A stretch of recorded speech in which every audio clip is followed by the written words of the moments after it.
जय श्री महाकाल।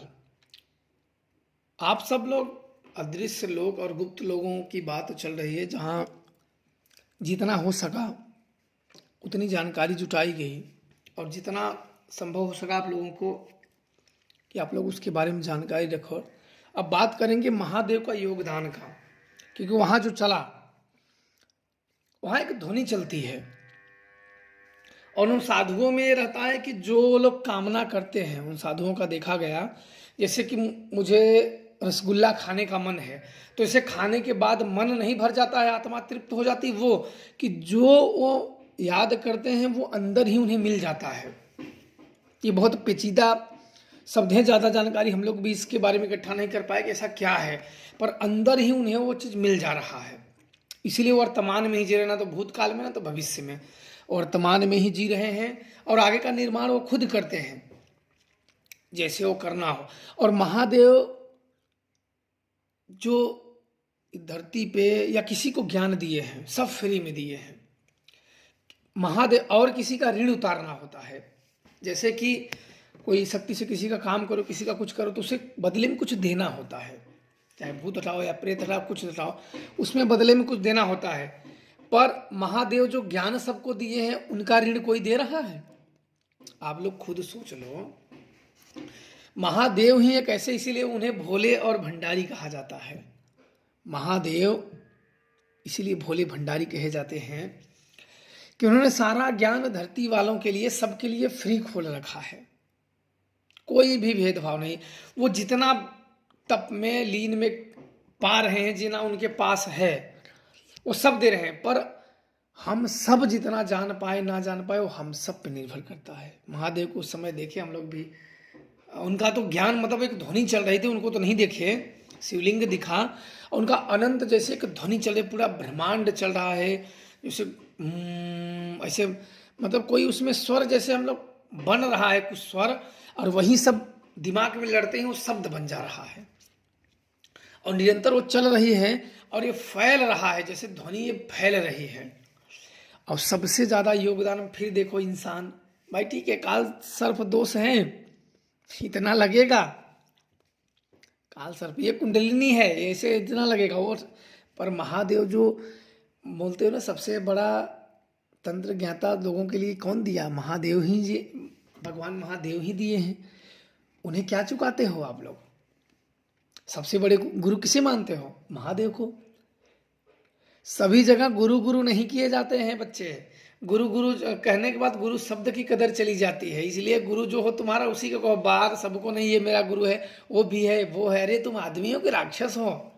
तुम एक बाप के हो कि 17 बाप के हो? ये भी गुरु है वो भी गुरु है वो, ऐसे लोग ना, ऐसे लोगों को सिद्धियां कभी भी प्राप्त नहीं होती हैं। ये अपने दिमाग का बखेड़ा जितना खड़ा करना चाहे कर सकते हैं, इन्हें सिद्धियां और शक्तियां दोनों में से कुछ भी प्राप्त नहीं होती हैं। तो इसलिए महादेव का हमेशा धन्यवाद कहना चाहिए, उनसे हमेशा उनकी शरण में, गुरु और महादेव दोनों ऐसी शक्ति हैं कि गुरु मिले तो फिर महादेव मिल जाएंगे। और गुरु बनाओ तो निर्छल मन से बनाओ, और अन्यथा बनाओ ही मत, क्योंकि गुरु की करनी गुरु जाने, शिष्य की करनी शिष्य। लेकिन समस्या कब आ जाती है? जब व्यक्ति अपने रास्ते पे खुद अकेला चलने का प्रयास करते हैं, तब समस्या आ जाती है। इसलिए मुझे लगता है कि शिष्य बड़े कम ही लोगों को बनाना चाहिए। आज मेरा वीडियो वो लोग देखे जो काफी सालों से जो सिद्ध साधु महात्मा है, जिन्हें सिद्धियां और शक्तियां नहीं मिली हैं, जो 10-20 साल अपना जीवन बर्बाद कर चुके हैं, वो मेरी बातों को गौर करें और उनका परीक्षण करें और वैसे चले, उनको सफलता जरूर मिल जाएगी। बाकी कीड़े मकोड़ों के लिए नहीं है, वो लोग वैसे भी नहीं बन सकते, क्योंकि श्रद्धा भक्ति कहीं से खरीदी नहीं जाती है, कहीं मिलता नहीं है, स्वयं के अंदर से जागृत होती है। और इतना जल्दी जागृत भी नहीं होती है कि चलो आज बैठे और कल जाग गई, इसके लिए बहुत लंबे समय लगते हैं। तो इसलिए आप लोगों को जरूर, और वहाँ बहुत ऐसी बातें, सूक्ष्म बातें, गुप्त बातें पता चली कि शायद यहाँ रह के तो पता भी न चले, शायद यहाँ के लोगों को तो जानकारी भी ना हो। कुछ बहुत बड़ी बड़ी चीज़ें हैं कि यहाँ भी खोलना बहुत ही गलत है, खोलना भी नहीं चाहिए, क्योंकि अगर व्यक्ति खुद से जाने तो बड़ा अच्छा रहता है। अगर किसी को जबरदस्ती लाद दिया जाए ना, तो वो तो सिर्फ आज्ञा का पालन तो बोझ समझ के झेल रहा है। अगर खुद से सीखे तो बहुत अच्छी बात होती है। इसलिए गुरु के मार्गदर्शन में, गुरु के बताए हुए नियमों पे चल के ज्ञान अर्जित करो और करते रहो, ताकि इन चीज़ों में नीचे ना आओ और हमेशा अपने कार्यों को अंजाम देते रहो। फिर वहाँ से जब शक्तियों को भेजा गया आगे, तो महादेव का यहाँ हो गया अर्पण करना, उनकी भक्ति आराधना करना। और शिव और शक्ति मतलब कि महाकाली, एक प्रचंड शक्ति जो आपकी सुरक्षा के लिए हो, और शिव ज्ञान जो आपको शांत दे। ये दोनों ज्ञान होना आपके अंदर बहुत जरूरी है। अगर ये दोनों ज्ञान नहीं रहेंगे तो समझो आप कुछ भी नहीं कर पाओगे, नहीं कर पाओगे। इसलिए ये दोनों शक्तियां होनी चाहिए। बाकी और शक्तियों का ज्ञान मुझे मिला, और इन सब से कुछ मैंने क्रिया भी की, मैंने परीक्षण भी किया, वो सब हुए भी। और वहाँ भगवान विष्णु को भी मालूम पड़ा कि उन्हें पूजा का फल कैसे मिलता है। पता नहीं ऋषि मुनि का, वहाँ के लोगों का क्या है, वो खुद ही उनका अंश उन्हें मिल जाता है। देना भी ना चाहो फिर भी भगवान विष्णु को वो अंश मिल जाता है। और इंसान जो जो वहाँ साधु संत जो है पूजा पाठ, उनका अंश भगवान विष्णु को मिल जाता है। और फिर उसी अंश से, उसी शक्ति से वो लोगों का संचार करते हैं, आते हैं, धर्म ये वो जो अपना लीला है वो रचते हैं।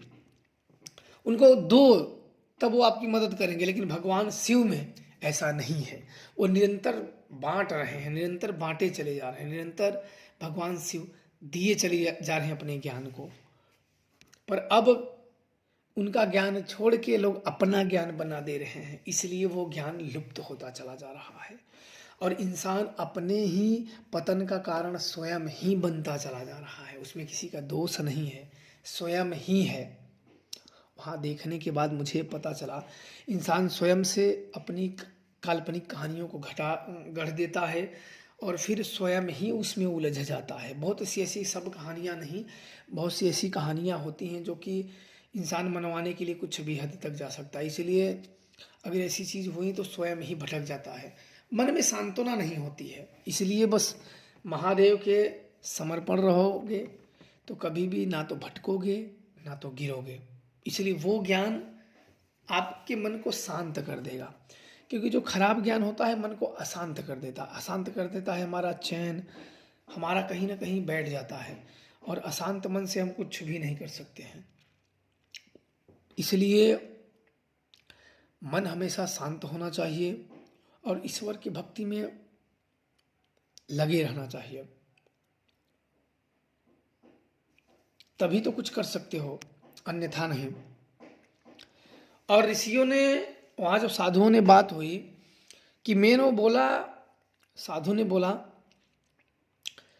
कि यहाँ नियम सिर्फ उसके गुरु के लागू होते हैं। मतलब यहाँ नहीं जो नहीं तो ही अपना कुछ कर ले, बस जानकारी चाहिए थे, उन्होंने जानकारी दिया। लेकिन हम लोग समय से 15 साल आगे चले गए थे। ये क्रिया हम लोगों को 15 साल बाद करनी थी, और 15 साल आगे गए। बहुत ऐसी थी, एक बार वहां से एक बहुत भयंकर एक ऊपर की तरफ कुछ खींचता है वहां से एक बहुत भयंकर ऊपर की तरफ खींचता है। वहां ज़्यादा जानकारी तो इकट्ठा नहीं हुई, लेकिन अभी भी कुछ जो जानकारी है उस समय के बाद इकट्ठा करेंगे, पर अभी नहीं। क्योंकि जिन शिष्यों को भेजा गया वो वैराग्य की तरफ जा रहे थे। सारी मोह ममता दुनियादारी जो इंसानी चीज़ों की ज़रूरत है सब छोड़ने। तो ये हुआ कि इन चीज़ों में ज़्यादा वो जागा ईश्वर भक्ति, तो संसार से मुंह मोड़ के कहीं भी साधु बन के बस बैठ जाएंगे। और बताओ कि जब इन भेजने वालों को ये तक लगने लगा कि शरीर ही बोझ है, मतलब जब आँख खुलते थे तो अपने शरीर से नफरत करने लगते थे, तब मुझे काफ़ी चीज़ों में रोकना पड़ा और बंद करना पड़ा। बाकी अनुभव अभी इसके ज़्यादा वाले हैं। शिव के बाद फिर एक बार भेजा गया, उन सबको भेजा गया कि और जानकारी इकट्ठा करने के लिए, ताकि पूरी जानकारी वहाँ मिले, ताकि हम सब भी समझ पाए, क्योंकि जब आधार जानकारी रहेगी, जब हमें ही समझ में नहीं आएगी तो हम दूसरों को क्या समझाएंगे। पहले किसी को समझाने से पहले खुद को समझना होता है। जब खुद समझ जाओ तो कुछ न कुछ काम आगे बढ़ते हैं, कुछ जानकारी इकट्ठा होती हैं, कुछ अपने धर्म के लिए, कुछ अपने चीज़ों के लिए कर सकते हो, कुछ उन्हें बता सकते हो। जो जानकारी विलुप्त हो गई है, जो बंद हो गई, जो अपने लोगों को बता सकते हो, जो हमें ही जानकारी। और मुझे एक चीज़ था कि मुझे काल्पनिक चीज़ें, मतलब अपने दिमाग की उपज नहीं बतानी थी। अभी में क्या है, आप देखते हो कि जाते हो दिखवाने के लिए भूत प्रेत है, ऊपरी समस्या है। 10 लोगों के पास जाओगे, 10 रकम की बात बताएंगे। क्यों? आप बताइए। भूत जो सत्य के एक ही रूप होते हैं ना, 10 कहाँ से आ गए? इसका मतलब क्या है? इसका मतलब यह है कि अगले व्यक्ति को जानकारी, वो बात तो समझ में ही नहीं है, या तो उसके पास शक्तियाँ नहीं है, या तो उसने बहुत ज़्यादा स्टडी करके इतना झूठ को इतना अपने ऊपर हावी कर दिया कि झूठ को भी सत्य मनवाने के लिए तैयार रहता है। वहाँ की कंपेयर किया जाए तो बहुत बड़ी चीज़ होती है। इसलिए आप लोगों को समझना बहुत ज़रूरी है, जानना भी बहुत ज़रूरी है, तभी आप कुछ कर पाओगे और कुछ कर सकते हो, अन्यथा तो बेकार है। इसलिए आप लोग हमेशा सत्य में रहिए, सत्य का साथ दे, झूठ और गलत लोगों से बड़े दूर रहिए, क्योंकि यहाँ अभी भी राम और रावण युद्ध चल रहा है। कुछ रावण रूपी राक्षस हैं, कुछ राम रूपी भगवान हैं। अभी भी चल ही तो रहा है। पर इसलिए ये समझ होनी चाहिए कि हम किसके साथ हैं, रावण रूपी के साथ हैं कि राम रूपी के साथ। ये परख आप लोगों को ही करना है। आप लोग नहीं कर पाओगे तो फिर यहाँ दूसरा कोई नहीं करने आएगा। इसलिए आप लोग, अगली वीडियो जल्द ही आएगी। आप लोग खुश रहिए और प्रसन्न रहिए। माता रानी की कृपा आप सब पे बनी रहे। जय श्री महाकाल।